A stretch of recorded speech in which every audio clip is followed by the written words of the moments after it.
ವಿವಾದಕ್ಕೆ ಅವಕಾಶ ಕೊಡದೆ ಮತ್ತು ಭ್ರಷ್ಟಾಚಾರಕ್ಕೆ ಅವಕಾಶ ಕೊಡದೆ ಕ್ಲೀನ್ ರೆಕಾರ್ಡ್ ಇಟ್ಕೊಂಡು ಅನ್ನಭಾಗ್ಯ, ಕ್ಷೀರಭಾಗ್ಯ, ವಸತಿ ಭಾಗ್ಯ, ಕೃಷಿ ಭಾಗ್ಯ, ಹೀಗೆ ಅನೇಕ ಭಾಗ್ಯಗಳು ಕೊಟ್ಟು ಮಕ್ಕಳಿಗೆ ಸೌಭಾಗ್ಯ ಅನ್ನೋದು ಕೂಡ ಕೊಟ್ಟರು, ಯೂನಿಫಾರ್ಮ್ ಕೊಟ್ಟರು. ಇಂಥವೆಲ್ಲ ಕೊಟ್ಟು 2011 ಸಿದ್ದರಾಮಯ್ಯನವರು ಒಳ್ಳೆಯ ಸರ್ಕಾರ ನಡೆದರು. ಹಾಗಿದ್ರೂ ಕೂಡ 2018ರಿಂದ ಸ್ವಲ್ಪ ಹೆಚ್ಚು ಕಡಿಮೆ ಆಯಿತು. ಈ ಸುಳ್ಳು ಭರವಸೆಗಳಿಂದ ಜನ ಮೋಸ ಹೋದರು. ಈಗ ಕಳೆದ ಎಲೆಕ್ಷನ್ನಲ್ಲಿ 5 ಗ್ಯಾರಂಟಿ ಘೋಷಣೆ ಮಾಡಿದ್ರು.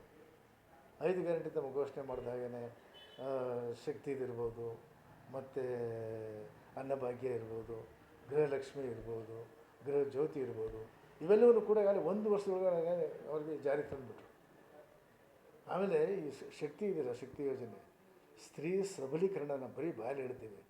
ಸ್ತ್ರೀ ಸಬಲೀಕರಣವನ್ನು ಕಾಯ ವಾಚ ಮನಸ್ಸ ಮಾಡಿರ್ತಕ್ಕಂಥದ್ದೇನೋ ಇದ್ದೇ ಈ ದೇಶದಲ್ಲಿ ಈ ರಾಜ್ಯ ಕರ್ನಾಟಕ ರಾಜ್ಯ. ಕರ್ನಾಟಕ ರಾಜ್ಯ ಏನಂದರೆ ಪ್ರಪಂಚದಲ್ಲಿ ಯಾವುದೇ ತಗೊಳ್ಳಿ, ಸ್ತ್ರೀ ಒಬ್ಬ ಹೆಂಗಸು ಅವರ ರಾಷ್ಟ್ರದಲ್ಲಿ ಅಥವಾ ಒಂದು ರಾಜ್ಯದಲ್ಲಿ ಫ್ರೀಯಾಗಿ ಒಂದು ಕಡೆಯಿಂದ ಇನ್ನೊಂದು ಕಡೆ ಹೋಗ್ತಾ ಇರೋದು ಯಾವುದಾದ್ರು ಯಾವ ರಾಜ್ಯದಲ್ಲೂ ಇಲ್ಲ, ಯಾವ ರಾಷ್ಟ್ರದಲ್ಲೂ ಇಲ್ಲ. ಮೊಟ್ಟ ಮೊದಲನೇದು ಪ್ರಾರಂಭ ಮಾಡಿದ್ದು ಕಾಂಗ್ರೆಸ್ ಸರ್ಕಾರ, ಕರ್ನಾಟಕ ಸರ್ಕಾರ, ಸಿದ್ದರಾಮಯ್ಯನವ್ರ ನೇತೃತ್ವ. ಹೀಗೆ ಇವರು ನುಡಿದಂತೆ ನಡೆದಿರ್ತಕ್ಕಂಥ ಮುಖ್ಯಮಂತ್ರಿಗಳು ಬಡವರ ಪರ ಇದ್ದಾರೆ, ದಲಿತರ ಪರ ಇದ್ದಾರೆ, ಹಿಂದುಳಿದವ್ರ ಪರ ಇದ್ದಾರೆ, ಅಲ್ಪಸಂಖ್ಯಾತರ ಪರ ಇದ್ದಾರೆ, ಅಸಂಘಟಿತ ಪರ ಇದ್ದಾರೆ. ಆದರೆ ಇಷ್ಟೆಲ್ಲ ಇದ್ದರೂ ಕೂಡ ಇವರು ಕೊಟ್ಟಿರ್ತಕ್ಕಂಥ ಕೊಡುಗೆ ಒಂದು ವರ್ಗ, ಒಂದು ಜಾತಿ, ಒಂದು ಧರ್ಮಕ್ಕಿಲ್ಲ, ಎಲ್ರಿಗೂ ಇದೆ. ಇದು ನಿಜವಾಗ್ಲೂ ರಾಷ್ಟ್ರ ಮಟ್ಟದಲ್ಲಿ ಆಗಬೇಕಾದ ಕೆಲಸಗಳು ರಾಜ್ಯದಲ್ಲಿ ಮಾಡಿ ತೋರಿಸಿದ್ದಾರೆ. ಆದ್ದರಿಂದ 1 ವರ್ಷದಲ್ಲಿ ಭಾಳ ಸುಗಮವಾಗಿ ಸಂತ ಮಾಡಿದ್ದಾರೆ. ಇನ್ನೂ ನಮ್ಮ ಮುಖ್ಯಮಂತ್ರಿಗಳಿಗೆ ತಾಯಿ ಚಾಮುಂಡೇಶ್ವರಿ ಆರೋಗ್ಯ, ಶಕ್ತಿ, ರಾಜಕೀಯ ಶಕ್ತಿ ಎಲ್ಲವನ್ನು ಕೊಟ್ಟು ಇನ್ನೂ ಒಳ್ಳೊಳ್ಳೆ ಕೆಲಸಗಳನ್ನ ಮಾಡುವಾಗೆ ಅವರಿಗೆ ಎಲ್ಲ ರೀತಿಯ ಆಶೀರ್ವಾದ ತಾಯಿ ಚಾಮುಂಡೇಶ್ವರಿ ನೀಡಲಿ ಅಂತ ಹೇಳ್ತಾ, ಮುಂದಿನ 4 ವರ್ಷವೂ ಕೂಡ ಚೆನ್ನಾಗಿ ಮಾಡ್ತಾರೆ. ಮತ್ತು ಮತ್ತೊಮ್ಮೆ ಬೇಕಾದ್ರೆ ಮುಖ್ಯಮಂತ್ರಿಗಳಾಗಲಿ ಈ ರಾಜ್ಯಕ್ಕೆ ಅಥವಾ ರಾಷ್ಟ್ರಕ್ಕೆ ಇಲ್ಲ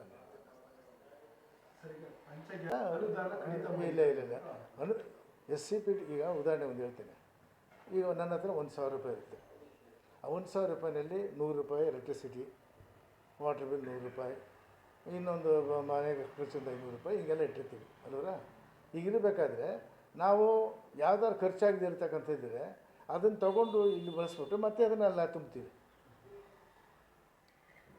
ಪೂರ್ತಿ ಅಲ್ಲಿ ಕಾರ್ಯಕ್ರಮ ಪೂರ್ತಿ ನಿಲ್ಲಿಸಿಲ್ಲ. ಅಲ್ಲಿ ಖರ್ಚಾಗದೇ ಇದ್ದರೆ ಅದನ್ನು ತೊಗೊಂಡು ಮತ್ತೆ ಆ ದುಡ್ಡನ್ನು ನಾವು ಇದರಿಂದ ಬೆಳಗ್ಗೆ ಹಾಕ್ತೀವಿ. ಇದು ರಿಅಪ್ರಾಪ್ರಿಯೇಷನ್ ಅಂತ.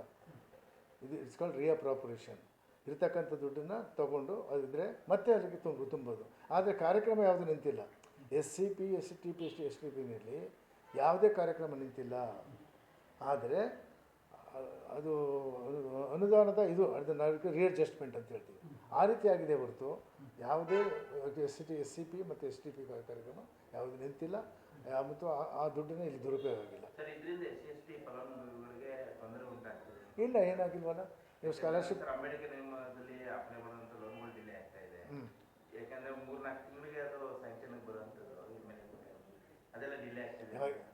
ಸ್ವಲ್ಪ ಡಿಲೇ ಆಗಿರ್ಬೋದು, ಬಟ್ ಖಂಡಿತ ಕೊಟ್ಟು ಹಾಗೆ ಆಗ್ತಾರೆ. ಯಾಕೆಂದ್ರೆ ಇನ್ನು ಈ ತಿಂಗಳು ಫೈನಾನ್ಷಿಯಲ್ ಮಾರ್ಚ್ ತನಕ ಇದೆ.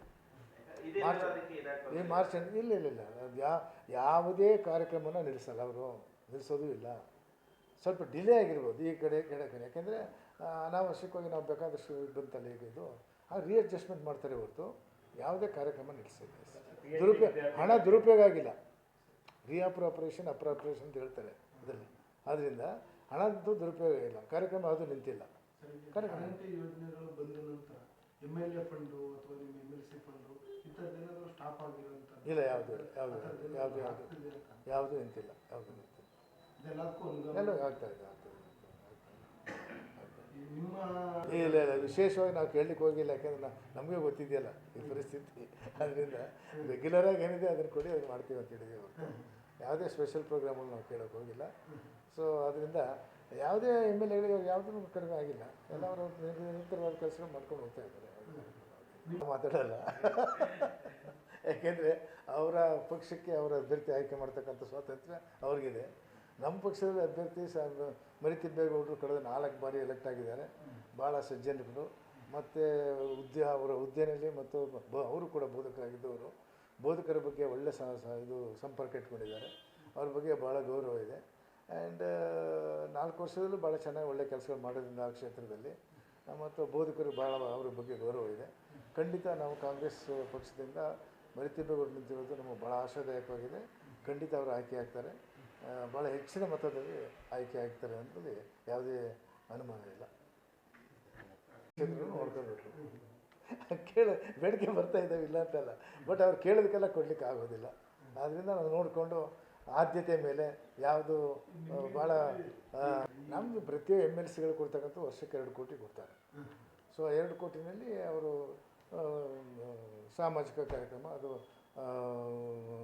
ಸಾಮಾನ್ಯ ನಾವು ಕೊಡ್ತಕ್ಕಂಥದ್ದು ಯಾವುದಪ್ಪ ಅಂತಂದರೆ ಎಜುಕೇಷನ್ ಇನ್ಸ್ಟಿಟ್ಯೂಟ್ಗಳಿದ್ರೆ, ಮತ್ತು ರಸ್ತೆಗಳಿದ್ದರೆ, ಮತ್ತು ಇನ್ಯಾವುದಾದ್ರು ಹಾಸ್ಟೆಲ್ಗಳಿದ್ದರೆ, ಹೀಗೆ ಗ್ರಾಮ ಪಂಚಾಯತ್ ಲೆವೆಲಿದ್ದರೂ ಆಗ್ಬೋದು, ತಾಲೂಕು ಮಟ್ಟದಲ್ಲೂ ಆಗಿರ್ಬೋದು, ಹೀಗೆ ಕಮಿಟೆಡ್ ಎಕ್ಸ್ಪೆಂಡಿಚರ್. ಇಲ್ಲ, ನಮಗೆ ನಾನೇನು ಮಾಡ್ತಾಯಿದ್ದೀನಿ, ಈಗ ನನಗೆ 2 ಕೋಟಿ ಕೊಡ್ತಾ ಇದ್ದಾರೆ, ನನಗೆ 15 ಕ್ಷೇತ್ರ ಬರ್ತವೆ, 15, 3, 18 ಕ್ಷೇತ್ರ ಬರ್ತವೆ. 18 ಕ್ಷೇತ್ರಕ್ಕೆ ಹಂಚ್ಬಿಡ್ತೀನಿ, 10 ಲಕ್ಷ ಹಂಚ್ಬಿಡ್ತೀನಿ. ಆ ಕ್ಷೇತ್ರದ ಎಮ್ ಎಲ್ ಎ ಅವ್ರು ಕೇಳ್ಬಿಟ್ಟು ಎಲ್ಲಿ ಮಾಡಬೇಕು, ಏನು ಮಾಡಬೇಕಪ್ಪ ಅಂತ ಇದು ಮಾಡಿಸ್ಬಿಡ್ತೀನಿ. ನಾನಾಗಿ ಡಿಸಿಷನ್ ತೊಗೊಳಕ್ಕೆ ಹೋಗಲ್ಲ, ಯಾಕೆಂದರೆ ಆ ಕ್ಷೇತ್ರದಲ್ಲಿ ನಾವು ಒಬ್ಬರು ಕೊಟ್ಟರೆ ಒಬ್ಬರು ನಿಷ್ಠೂರ ಆಗ್ತೀವಿ. ಆದ್ದರಿಂದ ಎಮ್ ಎಲ್ ಎವ್ರಿಗೆ ಹೇಳ್ಬಿಡೋದು, ಅಪ್ಪ ನೀವು 10 ಲಕ್ಷ ಆಯಿತು ವರ್ಷಕ್ಕೆ, ನೀವು ಎಲ್ಲಿ ಹೇಳ್ತೀರಿ ಅಲ್ಲಿ ಕೆಲಸ ಮಾಡಿಸ್ಬಿಡಿ ಅಂತ. ಇಡೀ ನಾಡಿನ ಜನತೆ ಗೊತ್ತಿದ್ದ ಹಾಗೆ ನುಡಿದಂತೆ ನಡೆಯುವ ವ್ಯಕ್ತಿ ಇದ್ದರೆ, ನುಡಿದಂತೆ ನಡೆದು ಅವರ ಕೊಟ್ಟಿರ್ತಕ್ಕಂಥ ಭರವಸೆಯನ್ನು ಈಡೇರಿಸಿದವರು ಯಾರಾದರೂ ಮುಖ್ಯಮಂತ್ರಿಗಳಿದ್ದರೆ ಈ ದೇಶದಲ್ಲಿ ಅವರು ಸಿದ್ದರಾಮಯ್ಯ ಸಾಹೇಬರೊಬ್ಬರೇ. ಯಾಕೆಂದರೆ ನಾವು ನೋಡ್ತಾ ಇದ್ದಾಗೆ ಅನೇಕ ರಾಜ್ಯಗಳಲ್ಲಿ ಮತ್ತು ದೇಶದಲ್ಲಿ ನೋಡ್ತಾ ಇದ್ದೀವಿ, ನುಡಿದಂತೆ ಭರವಸೆ ಕೊಡ್ತಾರೆ. ಎಲೆಕ್ಷನ್ ಮುಂದೆ ಬೇಕಾದಷ್ಟು ಭರವಸೆ ಕೊಡ್ತಾರೆ, ಅದು ಸಾಮಾನ್ಯ. ಭರವಸೆ ಕೊಟ್ಟಿದ್ದನ್ನು ಈಡೇರಿಸ್ತದಲ್ಲ, ಅದು ಈಡೇರಿಸಬೇಕಾಗಿರ್ತಕ್ಕಂಥದ್ದು ಆ ಪಕ್ಷದ ವರಿಷ್ಠ ಕಾರ್ಯಕರ್ತ, ಇದು ಜವಾಬ್ದಾರಿ. ಅಂಥದ್ರಲ್ಲಿ ಉದಾಹರಣೆಗೆ ಒಂದು ಹೇಳ್ತೀನಿ ತಮಗೆ, ರಾಷ್ಟ್ರ ಮಟ್ಟದ ಜಾಸ್ತಿ ಹೇಳಬೇಕು, ಈ ದೇಶದ ಪ್ರಧಾನಮಂತ್ರಿಗಳು ಈ 10 ವರ್ಷದ ಹಿಂದೆ ಅವ್ರು ಕೊಟ್ಟಿರ್ತಕ್ಕಂಥ ಭರವಸೆಗಳು ಒಂದು 2-3 ಹೇಳ್ತೀನಿ ತಮಗೆ. ಈ ದೇಶದಲ್ಲಿ ಬಡತನ ಇದೆ, ಬಡವರು ಇದ್ದಾರೆ, ಎಲ್ಲರೂ ಇದ್ದಾರೆ, ಶ್ರೀಮಂತರು ಇದ್ದಾರೆ. ಆದರೆ ಸ್ವಿಸ್ ಬ್ಯಾಂಕಲ್ಲಿ ಹಣ ಇಡ್ತಕ್ಕಂಥವ್ರು ಸಾಮಾನ್ಯ ಜನತೆ ಅಲ್ಲ ಶ್ರೀಮಂತರು. ಈ ದೇಶಕ್ಕೆ ಮೋಸ ಮಾಡಿಟ್ಟಿದ್ದಾರೋ, ಕಳ್ಳರಿಟ್ಟಿದ್ದಾರೋ, ಯಾವ ರೀತಿ ಗೊತ್ತಿಲ್ಲ. ಆದರೆ ಆ ಸ್ವಿಸ್ ಬ್ಯಾಂಕಲ್ಲಿ ಯಾರು ಅನಧಿಕೃತವಾಗಿ ಈ ದೇಶದಿಂದ ಇಟ್ಟಿರ್ತಕ್ಕಂಥ ದುಡ್ಡನ್ನು ತಂದು ಈ ರಾಷ್ಟ್ರದ ಜನತೆಗೆ ನಾನು ಕೊಡ್ತೀನಿ ಅಂತ ಹೇಳಿದರು. ನಾನು ಸುಮ್ಮನೆ 15 ಲಕ್ಷ ರೂಪಾಯಿ ಪ್ರತಿ ಕುಟುಂಬಕ್ಕೂ ಕೊಡ್ತೀವಿ ಅಂತ ಹೇಳಿದರು. 10 ವರ್ಷ ಆಯಿತು, 15 ಪೈಸೆ ಬಂದಿಲ್ಲ. ಒಬ್ಬ ರಾಷ್ಟ್ರದ ಪ್ರಧಾನಮಂತ್ರಿ ಹೇಳಿದಿರೋದು ಇದು ಒಂದು. ಎರಡನೇದು, ನಿರುದ್ಯೋಗಿಗಳು ಈ ದೇಶದಲ್ಲಿ ಭಾಳಷ್ಟಿದ್ದಾರೆ. ನಿರುದ್ಯೋಗ ಅದು ಕೊಡಬೇಕು ಅಂತ ಇವ್ರಿಗೆ ಡಿಮ್ಯಾಂಡ್ ಇದೆ, ಮಾನ್ಯ ಮುಖ್ಯಮಂತ್ರಿಗಳ ಗಮನದಲ್ಲೂ ಇದೆ. ಅದು ಮುಂದಿನ ದಿನಗಳಲ್ಲಿ ಅದಾಗ್ಬೋದು ಅಂತ ಅನ್ಕೊಂಡಿದ್ದೀನಿ.